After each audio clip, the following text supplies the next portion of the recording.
I'm going to get into naho ruzingiye. this is the truth of the matter. Reka mbabwire itorero niki. What is a church biblically? Izina church The name church, siryo Bibiliya ivuga. that's not what the Bible term that is used. Iri ni izina ryazanywe. Church ni imana, ni ibigirwamana by'abongereza bakera, ni imana z'aba Norvege muri Scandinavie, ariko izina ry'itorero ni ecclesia. The actual name of the church, or the term used in the Bible, is ecclesia, not church, because church, its origin is from Scandinavian idols. No muri Irish, In no, Ireland, Scottish. Scotland.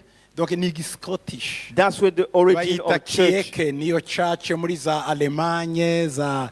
Donc izina ry'ukuri mu Gifaransa niyo église, niyo The ecclesia. real name, the French translation, is close to the Izo real nyikisho meaning. mwazikurikiraho nazigishije muri Ottawa. It's called Mwazireba Ecclesia. nyikisho nigisho Ottawa umwaka ushize. Ecclesia. Ukwezi gushize. Those teachings are online. You can follow them. I taught them in Ecclesia rero Ottawa. niki. What is ecclesia?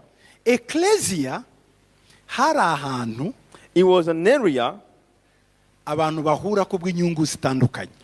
where people could meet because of shared interest. Ijambo rya mbere Number one, niho bategekeraga, that it was the Rulership. center of leadership. niho ubutware bwagaragariraga. That was the center of leadership, authority. Ninde mukuru, ninde Who muto, is the leader? umugabo, umubyeyi, aho. Who is a family leader, and so forth. Icya kabiri Secondly, niho bigishirizaga ubwenge, education. that's where they taught. They provided education. It was an education center. Ubundi church itorero reka ngite gutyo ecclesia niho abantu bigira. In the church, that's where people are supposed to be educated. Icya gatatu The church, the third thing, niho bigiraga business, gukora ubucuruzi. the church was a center where people could learn how to do business. Donc niho bigiraga gutegeka, That's where they learned leadership. niho bigiraga business, That's where they learned business. niho bigiraga education. That's where they learned the real education. Donc education uburezi, Education. niho bigiraga umuryango, That's where they learned how to run a family. niho bateguriraga abashampion abazakomera. That's where they prepared champions or athletes. Donc iyo niyo ari ecclesia. That's what the ecclesia. Yesu avuga ngo nzubaka ecclesia, ntiyavuze ngo nzubaka church, no. When the Bible says that z'icyongereza ni mico yaba Germanico language, indimi z'aba Germanique. When Jesus said he will build a church, he didn't mean the church from the Germanico language. He meant the church ecclesia. Build his ecclesia. Mu ndimi z'aba Germanique church, In the Germanic language, ariyo za kieke cyangwa se shirika, mu church Giswahili babyita shirika. organization in Swahili. Zijya ni Germanico language. They are Germanical languages. Bivuze iki? What does it mean? Hakoraga ikintu kimwe. Only one thing was, hazaga umuntu w'umunyamwuka ari nk'umupfumu cyangwa se iki, bagatambira imana yabo, niyo baje kwita church. Church y'ubu rero uko tuyikora rero ni ahantu gusa tuza kuririmba no gusirimba no kumva ijambo tugataha. Iyo siyo church. so the church back then, they followed like a witch doctor Ko ni who would kwa come kuri rero kw'ikinyoma. and lead the people into worshiping and dancing. Now we try to align the church to those Germanical sort of origin, where we come and just sing to the Lord, but we do not touch on other spheres of influence. Kiliziya niki? So what is ecclesia? Reka nsubire mu rurimi mumva itorero niki? What- Church niki? What is a church? Yakagombye kuba iki? What is a church supposed to be? Hano Here. niho twigira umuco wose. That's what we learned about the culture, the full Hano. culture. Here in the church. Niho twicara tukavuga niko juste kuki umwana wawe atiga. Hano twese tukavuga ngo ejo turagutegetse umwana ataje kwiga principal. In the church, that's where we solve educational problem. If one of the kids is no longer going to school, we meet together and say, why is your child not going to Aha school? niho twicara tukavuga ngo niko Serge kuki business yawe itagenda. And we talk about business problems. Why is your business not succeeding? Ngo nabuze igishoro.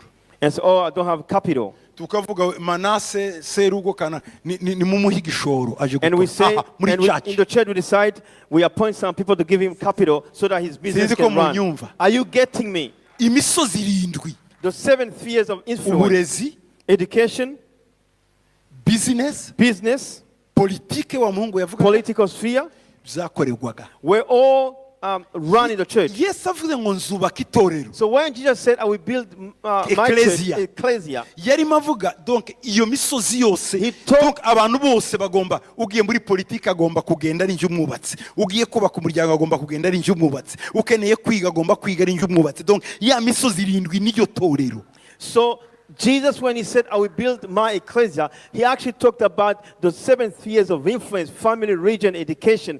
That should happen in the church, where people go into politics should be sent from the church. Business people should be coming from the church. Ecclesia. Ecclesia, sorry. Ecclesia. Ariko kuko twakurikiye izina church, niyo mpamvu gusa hari pasteri n'abaririmba n'abasenga tugataha. Twakoze akantu kamwe gusa kidini nako katuzuye tugira ngo niyo church. Ariko si yo church. Church hano twagombye kuba dufitemo parti politique wowe ihagarariye, kandi ntitwivangemo kuko wewe uri umumizisi.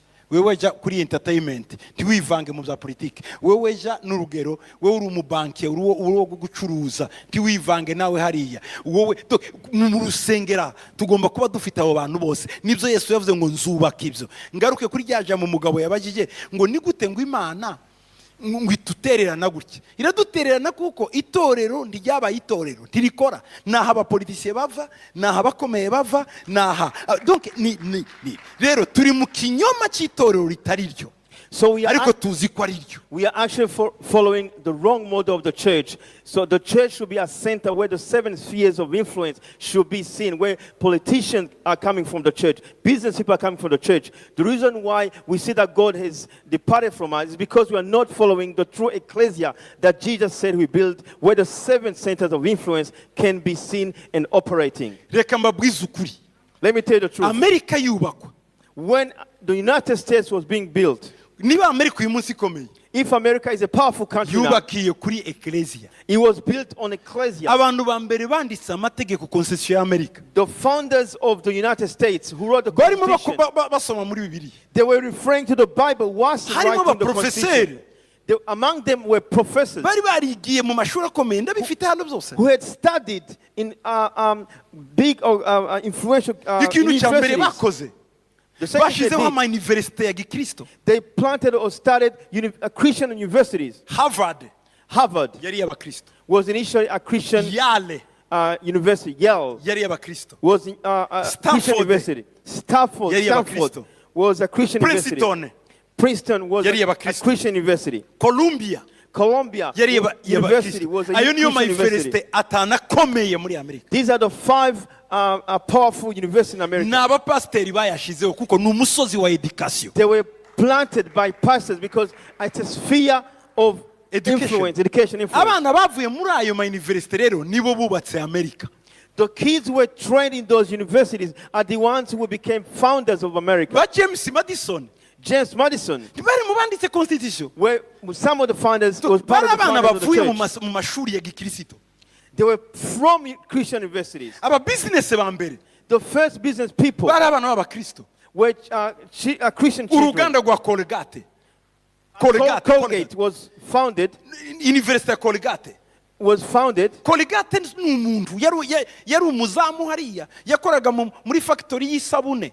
Donc ahuza amamatieri Colgate yari umukristo akazatanga icyacumi Imana imukingura ubwenge aravuga ngo ariko uwakora umuti wamenyo kuko abantu barwaye amenyo cyane Imana mu igitekerezo nuko yakoze Colgate ibindi byose bizabiza ariko zo ngo mpa ya Colgate tayandi mazina bigira ariko icyuzi niki ni Colgate baryo bari abakristo bavuye mu rusengero ubucuruzi bukomeye bwavuga mu rusengero. The founder of Colgate, the brand of toothpaste, was a Christian. God gave him that revelation. He was a tithe giver in the church, and one day God opened his eyes. Today, we talk about toothpaste as Colgate, but there are other brands, but we refer toothpaste as Colgate. Amabanki yatangiriye. Where did bank started? Muri Zaburi 128. In Psalms 28, Yeah, 128 or 128, yavugaga iki? what does it say? ngo abana ni imyambi. Children are Arrows. arrows in the hand. Umugabo witwa Rochidi arasoma. Rochni, amaze gusoma yari afite abana batanu, he had 5 children. arabohereza bakora business mu Burayi no muri Amerika, nibo bashyizeho amabanki. Ni Bibiliya.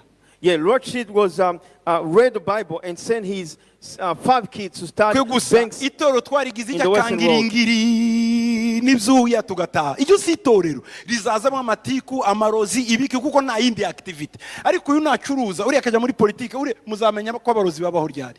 Impamvu amarozi ahari nta kindi mwi nakangiringiri, c'est tout. Donc iryo si ryo torero. The issues we have is Kristo because yavuze. we have the wrong understanding of the church. Church is perceived by us as where we go and dance, and that's it. But if your church aligns itself to the ecclesia where the 7 spheres of influence are operating, you won't have time for gossip, having time for witch doctors, because you are busy building a church. Ngaruke kukibaza abana bambaje ngo se twabona umumenta gute. Mufite ecclesia ndi mwakenera umumenta kuko aho niho bari. Ariko ko mutayifite nyine ko murashakisha oyo ngo du mentoring ndi muri America. Ibaze Dallas time zone ya na Dallas. C'est terrible. The reason why you're asking for mentorship is because if you had that, you wouldn't be asking for mentorship. Nje maze kubimenya ibi rero. So when I understood these principles, Nico gihe nasanze itoro ritubakiye kuri modere y'intumwa, niyo mpamvu nemeye kwitwa apotre. Abantu babifata bagira gusa ngo na amatitre ariko ntibarazi ko ari transformation. so when I understood this spiritual principle, that's when I accepted to become an apostle. Ndashaka kuba apotre wa. People- Ntazi n'ibyo ari byo, ntazi n'ibihanda birimo, ntazi n'imisozi 7. Arabutse mu gito ariko kari akazina ni keza ngo muzangire ga apotre nanjye. Nibyo nababwira don't ko bundi ko understand. sa matitre. People don't understand the reason why I became accepted to be an apostle. It's when I understood these principles, that's when I decided to be an apostle. People just want to be an apostle without understanding even the 7 spheres of influence. Nije wa mbere mu Rwanda I'm the first in Rwanda wasengeye kuba apotre. to be appointed or anointed as an Nari apostle. nahamagaye umuyuda, I called someone from a Jew, umunyetiyopiya Ethiopian, n'umunyamerika, and an American, kuko bumvaga ibyo ndimo mvuga. because I knew they understood the principles, the secrets. Nababwiye apostolic church barayumva. And I told him about apostolic church, and they understood. Kuko abayuda barabizi. Because the Jews Iyo mvugiye understand. abayuda They- niko bavuga ati wabyihoreye. They understand those principles. Mu isinagogi In the synagogue, niho bigishirizaga abantu ubwenge. that's where they train their children. Simfite umwanya wo kubereka statistique ababonye amapri Nobel ku isi n'abayuda kubera baciye mu isinagogi. Let me- Isinagogi ni nkajyo torero, ariko niho bigishiriza abana, niho bigishiriza ingo, niho bigishiriza politike, niho bigishiriza abana bazakomera. Donc ni mu isinagogi. In the Jewish religion, they understand the meaning of their synagogue. That's where they train their kids. That's where they educate them. That's where they train them to be business people. Even the Nobel Prize winners, most of them, the majority of them, are Jews. Ikibazo tugira twe, This is our problem. itorero twarigize inyamwuka, ntitwamenya ko politike nayo ari inyamwuka, ntitwamenya ko business ari inyamwuka, ntitwamenya ko education ari inyamwuka. Biriya byose ni inyamwuka kuko ababikoramo ni abakozi b'Imana barimo barakorera abantu. Let me tell you, we have the wrong conception of the ecclesia. Well, we think all those things are spiritual. Education, the politics, all of those things, they are spiritual. Muri Yesaya In Isaiah, bavuga imyuka ingahe y'Imana? they talk about Irindwi. 7 Imyuka spirits irindwi. of God.